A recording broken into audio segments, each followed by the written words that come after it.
Hello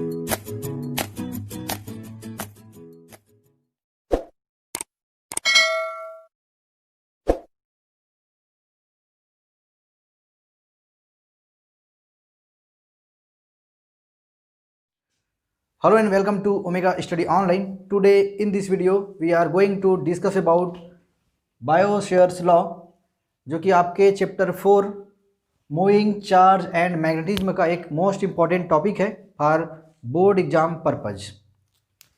देखिए, इस topic को समझने से पहले अपन प्रीवियस टॉपिक में चलते हैं। तो प्रीवियस टॉपिक क्या था आपका? एक ऑस्टेट का एक्सपेरिमेंट था, जिससे अपन को ये पता चला था कि किसी भी वायर में जब अपन करेंट फ्लो कराते हैं तो उस वायर के सराउंडेड मैग्नेटिक फील्ड जनरेट हो जाता है।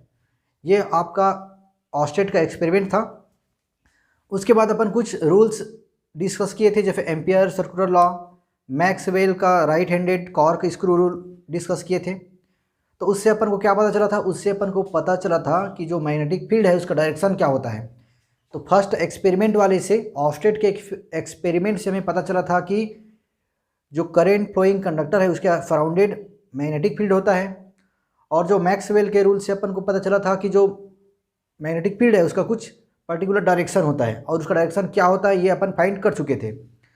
बट उसके बाद जो है उसके बाद इन 1820 दो साइंटिस्ट आपका Jean Biot Baptiste and Felix Savart, ये जो दोनों साइंटिस्ट हैं, इन्होंने क्या किए कि जो आपका एक करेंट फ्लोइंग जो कंडक्टर है उससे पर्टिकुलर डिस्टेंस पर कितना मैग्नेटिक फील्ड का इंटेंसिटी होगा उसको फाइंड करने के लिए रूल दिया। उस रूल्स को या फिर लॉ को अपन बोलते हैं बायोसेवर्स लॉ, क्योंकि इस लॉ को इन दोनों साइंटिस्ट ने दिया था। देखो, ये दोनों साइंटिस्ट, तो इसका हो गया, यहाँ से अपन बायो लिए और यहाँ पे लिए अपन सेवर्स, तो ये हो गया बायोसेवर्स। अपन इसको बायोसेवर्स पढ़ेंगे, बायोसेवर्ट नहीं पढ़ेंगे। टी साइलेंट है, इसमें भी टी साइलेंट है, ठीक है। तो कुछ इस तरह से आपका बायोसेवर्स जो है आपका जो है यहाँ पर एक टॉपिक के फॉर्म में आया हुआ है। तो चलिए अपन इसको डिस्कस करते हैं, इसमें है क्या बेसिकली। तो बेसिकली देखिए, इससे अपन फाइंड क्या करते हैं, तो बायोसेवर्स लॉ की हेल्प से अपन एक करंट फ्लोइंग जो वायर है उससे पर्टिकुलर डिस्टेंस पर मैग्नेटिक फील्ड की इंटेंसिटी फाइंड करते हैं, साथ में डायरेक्शन भी फाइंड करेंगे, ठीक है। तो चलिए स्टार्ट करते हैं। तो सबसे पहला कंडीशन क्या है? Current flowing conductor. तो अपन क्या करेंगे, देखिए, मान लीजिए अपने पास, देखिए, ये करेंट फ्लोइंग कंडक्टर है, ये एक जो है कंडक्टर है जिसका टोटल लेंथ है एल। ये आपके पास क्या है? एक कंडक्टर है, नाम दे दीजिए एक्स वाई, जो है एक कंडक्टर है, ठीक है। बट इसका लेंथ कितना है? जिसका जो टोटल लेंथ है वो है आपके पास L. Total length of this conductor X Y is L, ठीक है। अब इसमें करंट फ्लो कराने की बात आई थी अपन, इसमें देखिए करंट फ्लो करा दिए, this is the current value of current, ठीक है। ये इसमें करंट फ्लो हो गया। अब जो करंट फ्लो हो रहा है, देखिए, अब इसमें अपन जो है कुछ एज्यूम करते हैं। ये जो देखिए, पूरे वायर के लिए अपन एक साथ स्टडी नहीं कर सकते, इसलिए अपन इस वायर में छोटा सा एक पार्ट लेते हैं। तो यहाँ पर देखिए, मैंने छोटा सा एक पार्ट, जो एक छोटा सा वायर कंसीडर कर लिया। ये जो है छोटा सा एक वायर हो गया, ठीक है। ये जो बना आपका एक इस पूरे, इसका लेंथ कितना है? तो लेंथ है आपका एल। इसमें अपन ने छोटे से लेंथ को कंसीडर किया, that is L, that is D L. कितना हो जाएगा? D L. इसका लेंथ कितना होगा? D L. तो डीएल क्या है? देखो, डीएल में भी करंट होगा, तो डीएल को बोलते हैं करंट एलिमेंट। मतलब ये जो वायर है आपका एक्स टू वाई, इस वायर में पूरे में करंट फ्लो हो रहा है, लेकिन अपन स्टडी करेंगे सिर्फ इतने लेंथ के वायर में फ्लो होने वाले करंट और उससे प्रोड्यूस होने वाले मैग्नेटिक फील्ड की। तो इसलिए डीएल को बोला जाता है करंट एलिमेंट। क्या हो जाएगा? डीएल मीन्स करंट एलिमेंट, क्योंकि इस छोटे से वायर में करंट फ्लो हो रहा है, इसलिए एक करंट एलिमेंट है, ठीक है। तो इस करंट एलिमेंट से देखिए, आर डिस्टेंस पर एक पॉइंट पी है। आर डिस्टेंस पर क्या है? पॉइंट पी है। आर डिस्टेंस पर एक पॉइंट पी है। इस पॉइंट पी पर अपन को क्या फाइंड करना है? इस पॉइंट पी पर अपन को क्या फाइंड करना है? मैग्नेटिक फील्ड इंटेंसिटी या फिर मैग्नेटिक फील्ड फाइंड करना है, ठीक है। तो यहाँ पर मान लीजिए जितना भी होगा ना, उसको अपन यहाँ पर जो होगा वो अपन यहाँ पर अपन फाइंड क्या करेंगे? तो डी बी फाइंड करेंगे। क्या फाइंड करेंगे वहाँ पर? D B. तो मतलब कि इस क्वेश्चन में अपन को फाइंड क्या करना है? तो इस क्वेश्चन में जो अपन को क्या करना है? डी बी फाइंड करना है, ठीक है। डी बी मतलब कि देखिए, बी मतलब होता है आपका magnetic field intensity, but d B find करेंगे तो देखो, बी का मतलब क्या था? बी मतलब इस पूरे वायर के थ्रू मैग्नेटिक फील्ड। अगर डी बी कर देंगे ना, तो फिर स्मॉल वायर के थ्रू मैग्नेटिक फील्ड अपन डी बी फाइंड करेंगे, ठीक है। तो देखिए क्या हो जाएगा, यानी magnetic field at point P, magnetic field at point P, magnetic field at point P, first law क्या है, magnetic field at point P directly proportional to, ठीक है, magnetic field at point P directly proportional to current flowing through the conductor, this is first law. तो according to Biot Savart's law, current magnetic field at point P is directly proportional to current flowing through the conductor, ठीक है, first law. Second देखिए, second क्या हो जाएगा, second d B ही find करना है अपन को, तो डी बी सेकेंड जो है देखिए, सेकेंड डी बी देखिए, डी बी में d B is equal, d B directly proportional to d L, क्या हो जाएगा डी एल, डी एल का मतलब करेंट एलिमेंट, यानी कि क्या हो जाएगा इसका मतलब, इसको कैसे अपन डिफाइन करेंगे, तो जो मैग्नेटिक फील्ड है that is directly proportional to current element, according to Biot Savart law magnetic field is directly proportional to current element, तो दिस इज सेकेंड। अब देखिए थर्ड देखते हैं, थर्ड क्या होगा, देखिए थर्ड आ जाएगा आपके पास, देखिए डी बी आपके पास जाएगा एल, एल मतलब लेंथ ऑफ दी वायर, ठीक है।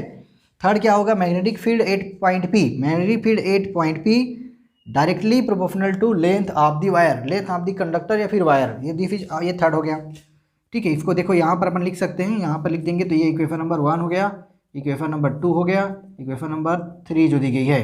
फर्स्ट स्टेटमेंट लिखेंगे, सेकेंड का स्टेटमेंट लिखना है, फिर थर्ड का स्टेटमेंट लिखना है। स्टेटमेंट क्या था, डायरेक्टली प्रोपोर्शनल वाला स्टेटमेंट लिखेंगे, फिर उसके बाद देखिए क्या हो जाएगा आपके पास, ठीक है। तो यहाँ पर जो है आपका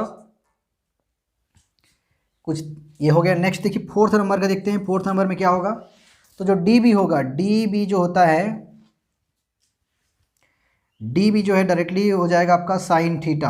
अब फाइन थीटा क्या है, तो फाइन थीटा जो है देखिए, थीटा यहाँ पर बनेगा आपका, तो जो आपका magnetic field at point P होगा that is directly proportional to sine theta. Sine theta मतलब angle between current element and R, R जो है आपका ये आर है, और यहाँ पर जो करेंट एलिमेंट है उसके बीच का एंगल है, ठीक है।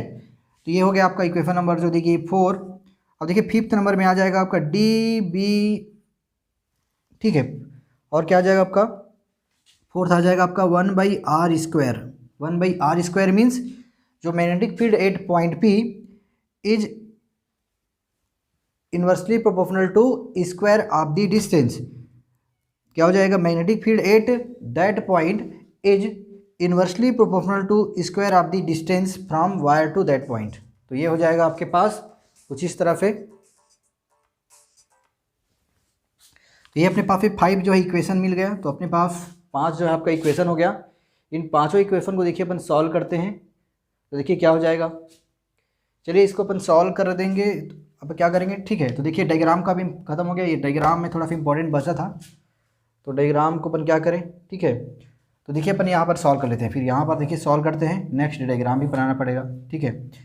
तो ये जो डी बी था, डी बी जो अब क्या करेंगे, फ्रॉम देखिए यहाँ पर लिखेंगे, सिंपल सा आप लिख दोगे फ्रॉम इक्वेशन 1 2 3 एंड 4, यानी इक्वेशन नंबर 1 2 3 4 को जब सॉल्व करेंगे ना तो अपन को क्या मिलेगा, देखिए तो अपन को मिल जाएगा, चलो इसको मिटा ही देते हैं एक बार, है ना। तो क्या हो जाएगा, from equation 1 2 3 and 4, equation 1 2 3 and 4 ऐसे, ठीक है। तो क्या हो जाएगा आपका d B directly proportional to, देखिए I d L sine theta, I d L sine theta by r², सबको ज्वाइन करा दिया ना। देखो आई डी एल ये आपका न्यूमरेटर में है, फाइन थीटा भी न्यूमरेटर में, मल्टीप्लाई हो गया, इधर डिनोमिनेटर में आ गया, तो ये हो जाएगा आपका d B sine theta. And d B is equal to k हो जाएगा I d L sine theta by r², जहाँ पर के जो है आपका कांस्टेंट है, के क्या है, कांस्टेंट, के क्या है आपका, तो के जो है आपका कांस्टेंट है, के जो है कांस्टेंट है, और इस के की जो वैल्यू है डिपेंड करेगी सिस्टम ऑफ मेजरमेंट पर, यानी कि एफ आई फी G S M K S उस पर डिपेंड करेगी। और जो है आपका वायर है, ये आपका वायर है, और वहाँ पे जिस पॉइंट पर भी अपन मैग्नेटिक फील्ड फाइंड करना चाह रहे हैं उसके बीच का जो मीडियम है उस पर डिपेंड करेगी, ठीक है। तो देखिए एफ आई में क्या होती है, ये किस पे डिपेंड कर, कांस्टेंट है, किस पे डिपेंड करता है आपका, तो मीडियम पे डिपेंड करता है, समझ में आ गया। नेक्स्ट जो है in S I system, in S I system, in S I system जो के की वैल्यू जो होती है वो होती है, देखिए म्यू नॉट बाई 4 पाई कितना होगा, म्यू नॉट बाई 4 पाई कितना हो जाएगा आपका, new new new mu naught by 4 पाई होगी। कब होगा, जब ये कहाँ पर है, जब आपका वैक्यूम में है। किसके लिए है ये, वैक्यूम के लिए है। किसके लिए है, तो ये वाला आपका वैक्यूम के लिए है। तो के की वैल्यू म्यू नॉट बाई 4 पाई। इस वैल्यू को देखो यहाँ पर रख देते हैं, ये जो आपका इक्वेशन था यहाँ पर रख देंगे, इक्वेशन नंबर कौन सा हो गया, 6 में रख देंगे। तो क्या हो जाएगा, के की वैल्यू रख दो, इधर का काम कंप्लीट हो गया। देखिए जल्दी से रखते हैं वैल्यू को। तो देखो वैल्यू रखेंगे तो क्या हो जाएगा, डी बी, ठीक है, d B is equal to k की वैल्यू पुट कर देंगे ना, के की वैल्यू यहाँ पर पुट कर देंगे, सॉरी कहाँ पर, यहाँ पर। तो क्या हो जाएगा आपका mu naught by 4 pi into I d L sine theta by r square. तो ये आपका बेसिकली बायो-सैवर्ट का लॉ है। ये क्या है, बायो-सैवर्ट लॉ है, ठीक है। क्या है, बायो-सैवर्ट लॉ। के की वैल्यू, तो ये आपका बायो-सैवर्ट लॉ जो है यहाँ पर जो है कंप्लीट हो जाता है। अब देखिए यहाँ पर आता है डायरेक्शन की बात करेंगे। तो देखो यहाँ पर एक वायर था, देखिए चलो इस तरफ ही कुछ वायर था आपका, यहाँ पर पॉइंट पी था। पॉइंट पी में आपको देखो बुक में देखो तो ऐसे एक एरो बना होगा, ये इस तरफ एरो बना है, ठीक है। देखोगे आप तो ये क्रॉस बना है, मतलब सॉरी क्या बना है आपके पास, क्रॉस डायग्राम बना है। तो इस क्रॉस डायग्राम का मतलब है कि जो मैग्नेटिक फील्ड का जो डायरेक्शन है वो इस बोर्ड से अंदर की ओर जा रहा है। मतलब ये जो दीवार है ना, समझ लो, तो उसके अंदर क्रॉस होगा। मतलब बुक में जब बनाओगे तो जो आपका मैग्नेटिक फील्ड ऑफ लाइंस जो होंगे उसका जो डायरेक्शन होगा वो बुक का जो सरफेस है ना उसके डाउन डायरेक्शन में होगा। बुक में एक पिन घुसा दोगे, ऑल पिन उसी डायरेक्शन में होगा वो, ठीक है। तो ये क्रॉस किसको बताता है, क्रॉस जो है जाने वाले करंट को बताता है, ठीक है। करंट अंदर, यहाँ पे करंट अंदर जा रहा है, समझ लीजिए। देखो इसका एक बेस्ट एग्जांपल ये है, एरो मतलब तीर।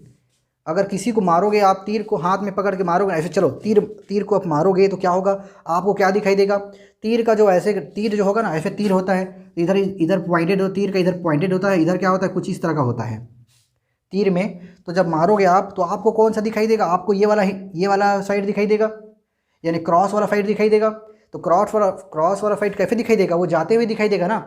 तो इस क्रॉस का मतलब होता है करंट जा रहा है किसी भी पॉइंट में, क्योंकि ये बहुत ही ज़्यादा यूज होगा बाकी नेक्स्ट टॉपिक में। तो इस क्रॉस का मतलब है करंट जा रहा है, इस बोर्ड के अंदर जा रहा है वो। अब कहीं पर देखिए इस वाले पॉइंट को ना ऐसे डिनोट करते हैं डॉट से, इस वाले पॉइंट को डॉट से डिनोट करेंगे तो बाद में आएगा, ये दूसरे टॉपिक में आएगा। तो क्रॉस डॉट का मतलब होगा वहाँ पे, अब डॉट कैसे दिखाई देगा, एरो का पॉइंटेड एरिया कैसे दिखाई देगा, जब कोई दूसरा आपको मारेगा आपकी ओर तो वो जो ऐसे करके आएगा ना वो पॉइंटेड एरिया, तो वो फिर हमें वो पॉइंटेड एरिया दिखाई देगा। तो वो पॉइंटेड जो एरिया है हमारे साइड आते हुए दिखाई देगा। इसलिए डॉट का मतलब करंट आ रहा होता है और क्रॉस का मतलब करंट जा रहा होता है। तो वहाँ पर क्रॉस लगा है मतलब करंट बोर्ड की ओर अंदर की ओर जा रहा है। अगर हमारा डॉट लगा होता तो करंट मतलब बोर्ड से बाहर इधर कैमरे में टकरा जाता, ठीक है। तो यहाँ पर समझ लो आप लोग जो है वहाँ पे तीर छोड़ दिए हो, वो वाला है, और मैं छोड़ूंगा। देखो आप लोग छोड़े हो ना तो मेरे को क्या दिखाई देगा, आप लोग छोड़े हो तो आप लोगों को ये दिखाई देगा। अगर मैं यहाँ पे छोड़ता तो आपको फिर क्या दिखाई देता, ये दिखाई देता, क्योंकि ये आपकी ओर जाता और ये जो है आप लोग मेरे ओर फेंके हो, ठीक है। तो इस क्रॉस का भी इम्पोर्टेंट है। अब देखिए इसमें कुछ और इम्पोर्टेंट भी है जिसको अपन डिस्कस करेंगे। तो नेक्स्ट इसमें देखिए कुछ है क्या, इसमें डायरेक्शन तो पता कर ही लिए अपन, ठीक है। इसमें देखिए कुछ लिमिटेशंस हैं, उसको आप खुद से पढ़ सकते हो, उसमें कोई बहुत बड़ी बात नहीं है ना। यानी डी बी मैक्सिमम कब होगा, तो डी बी जो देखिए डी बी जो है डी बी मैक्सिमम होगा when theta is equal to 90 degree, और डी बी जो दी गई है आपका मिनिमम होगा when theta is equal to 0 degree, ठीक है। ये जो डी बी है, डी बी जो है आपका मैक्सिमम मिनिमम कब होगा, तो डी बी की वैल्यू जो है मैक्सिमम होगा when theta is equal to 90 degree, sine theta है तो, और डी बी मिनिमम होगा when theta is equal to 0 degree. तो इस तरफ इसकी वैल्यू को अपन, ये जो इसकी दो प्रॉपर्टीज़ को भी याद कर लेना है आपको, ठीक है। तो नेक्स्ट अपन देखिए, चल देखते हैं नेक्स्ट जो आपका क्या टॉपिक आने वाला है। तो नेक्स्ट जो आपका टॉपिक आने वाला है तो वो जो टॉपिक है आपका उसमें लिखा है, देखिए comparison between bio-Savart law and Coulomb's law, ठीक है। तो कंपैरिजन बिटवीन बायो-सैवर्ट लॉ और कूलॉम्स लॉ है, चलिए उसको अपन डिस्कस करते हैं। तो चलिए अब डिस्कस करते हैं Biot Savart versus Coulomb's law, similarities and dissimilarities. तो first we start from similarities. तो देखिए जो सिमिलरिटीज क्या है आपका, फर्स्ट आपको फार्मूला से मिलेगा। फर्स्ट डिफरेंस क्या, फार्मूला क्या है आपका पास, डी बी जो दी गई है 1/r²। और अगर कूलॉम्स लॉ को देखोगे तो कूलॉम्स लॉ में क्या होता है आपका, कूलॉम्स लॉ में जो आपका जो फोर्स होता है that is directly proportional to 1/r²। इसका मतलब क्या है कि आपका जो बायो-सेवर्ट लॉ है वो इन्वर्स स्क्वायर लॉ को फॉलो करता है and this is also follow inverse square law. ठीक है, तो ये फर्स्ट डिफरेंस हो गया। देखिए सेकेंड जो डिफरेंस क्या है आपके पास, तो जो सेकेंड डिफरेंस होगा वो क्या है आपका, इस पर अपन सुपर पोजिशन कर सकते हैं। कौन सा, ठीक है, सुपर पोजिशन पे बेस्ड होता है सुपर पोजिशन। ठीक है, और सेकेंड में ये भी आपका सुपर पोजिशन पे बेस्ड होगा। सुपर पोजिशन का मतलब होता है, अपन पहले ही चैप्टर में पढ़े थे सुपर पोजिशन ऑफ चार्ज पढ़े थे। सुपर पोजिशन का मतलब होगा आपकी अलग अलग जो है अलग अलग मैग्नेटिक फील्ड की इंटेंसिटी है किसी भी एक कंडक्टर में, तो उसको अपन ऐड कर सकते हैं। ठीक है, इसको भी अपन इसको ऑलरेडी कर चुके हैं अपन। थर्ड नंबर जो दी गई है आपका, थर्ड नंबर जो होगा वो है आपका, इसमें जो सोर्स है ना, सोर्स मतलब इसमें सोर्स जो है आपका आई और डी एल है। सोर्स क्या है आपका, आई और डी एल। सोर्स का मतलब है कि करंट फ्लो हो रहा है, और करंट किस में फ्लो हो रहा है, तो डी एल में करंट फ्लो हो रहा है। तो ये आई डी एल ही वहाँ पर मैग्नेटिक फील्ड प्रोड्यूस कर रहा है, यानी कि मैग्नेटिक फील्ड प्रोड्यूस करने का सोर्स क्या है, तो वो है आई और डी एल, करेंट और उस करेंट वो कंडक्टर। ठीक है, थर्ड नंबर देखिए इसमें सोर्स क्या है, तो इसमें अपन सोर्स की अगर बात करें तो इसमें सोर्स आपका चार्ज होता है डी क्यू, क्योंकि जो कुलॉम्स लॉ होता है ना उसमें क्या होता है Q1 Q2 चार्ज होता है। तो इसमें चार्ज जो होती है वो फोर्स का काम करता है। चार्ज क्या प्रोवाइड करेगा, चार्ज प्रोड्यूस करेगा इलेक्ट्रिक फील्ड को। ठीक है, करेंट क्या प्रोड्यूस करे, करेंट देखिए करेंट और वायर क्या प्रोड्यूस करेगा, मैग्नेटिक फील्ड। और चार्ज, सिंगल चार्ज क्या प्रोड्यूस कर सकता है, इलेक्ट्रिक फील्ड। तो ये आपका कुछ सिमिलरिटीज हो गए। तो चलिए अब डिससिमिलरिटीज देखते हैं दोनों में। तो जो आपका फर्स्ट है आपका बायोसेवर्स जो है आपका, बायोसेवर्स में जो मैग्नेटिक फील्ड जनरेट होता है वो दो एलिमेंट से मिलकर जनरेट होता है आपका, आई और डी एल। जिसमें आई आपका जो है, आई मतलब करंट जो है आपका स्केलर क्वांटिटी है, और डी एल यानी कि एरिया जो है आपका, लेंथ, वो क्या है आपका वेक्टर क्वांटिटी है। मतलब कुल मिलाकर ये जो है आपका वेक्टर क्वांटिटी है। तो ये जो वेक्टर क्वांटिटी है उससे अपन क्या प्रोड्यूस करते हैं, मैग्नेटिक फील्ड। बट यहाँ पर देखिए चार्ज का है, और चार्ज जो है आपका स्केलर क्वांटिटी होता है, और इससे अपन इलेक्ट्रिक फील्ड प्रोड्यूस करते हैं। तो यहाँ पर जो सोर्स है वो आपका कौन सा क्वांटिटी है, तो इसके वेक्टर क्वांटिटी है। यहाँ पर जो सोर्स है वो आपका स्केलर क्वांटिटी है। यहाँ पर देखिए सेकेंड देख लीजिए, यहाँ पर जो डायरेक्शन होता है, तो जो मैग्नेटिक फील्ड का जो डायरेक्शन होगा, वो जो मैग्नेटिक फील्ड का जो डायरेक्शन होगा वो करंट एलिमेंट आर मतलब कि वो जो डिस्टेंस के परपेंडिकुलर होता है। देखो ऐसे समझो उसको, यानी देखिए मान लीजिए बोर्ड में देखिए यहाँ पर ठीक है, तो यहाँ पर मान लीजिए ये आपका करंट का डायरेक्शन है, this is the direction of current. और ये जो है आपका आर है, देख लीजिए ये जो है आपके पास क्या है, करंट डायरेक्शन है, मतलब ये इसमें करंट एलिमेंट होगा, ये उस आर का डिस्टेंस है। अब मान लीजिए यहाँ पर फाइंड करना है अपन को, क्या फाइंड करना है, यहाँ पर आपको फाइंड करना है मैग्नेटिक फील्ड। तो यहाँ पर डायरेक्शन कैसे होगा, इसका डायरेक्शन देखिए ऐसे होगा, इसका डायरेक्शन ऐसे होगा ना, इसका डायरेक्शन देखो यहाँ पर ऐसे होगा। इसका मतलब करंट देखिए ऊपर जा रहा है, ठीक है, और जो आर है वो इधर जा रहा है। तो उसके परपेंडिकुलर डायरेक्शन में देखिए ऐसे और समझ लीजिए ऐसे। ठीक है, मतलब देखिए एक करंट, देखो ये करंट है, ये आर का डिस्टेंस है, तो ये जो पेन लगाया मैंने वो क्या है आपका मैग्नेटिक फील्ड का डायरेक्शन है। तो वो तीनों जो है आपस में क्या होते हैं, परपेंडिकुलर होते हैं। ठीक है, और इसमें क्या होता है, और जो इलेक्ट्रिक फील्ड है वो जो है दोनों चार्ज को ज्वाइन कराने वाले लाइन के अकॉर्डिंग होता है, यानी प्लस चार्ज यहाँ पर है, माइनस चार्ज वहाँ पर है, तो इसका डायरेक्शन क्या होगा, इस चार्ज को ज्वाइन कराने वाले लाइन के अलॉन्ग होगा। ठीक है, थर्ड नंबर है आपका डी बी साइन थीटा, यानी जो आपका मैग्नेटिक फील्ड है वो डिपेंड करता है एंगल पे, किसके एंगल पर, डी एल यानी कि करंट एलिमेंट और आर पॉइंट के एंगल पे डिपेंड करता है। बट आपका जो इलेक्ट्रिक फील्ड है वो किसी भी एंगल पे डिपेंड नहीं करता। तो कुछ इस तरह से आपका ये सिमिलरिटीज़ और डिससिमिलरिटीज़ यहाँ पर कंप्लीट होता है। ठीक है, तो वीडियो अपन यहीं पर आज का समाप्त करते हैं, मिलेंगे नेक्स्ट वीडियो में।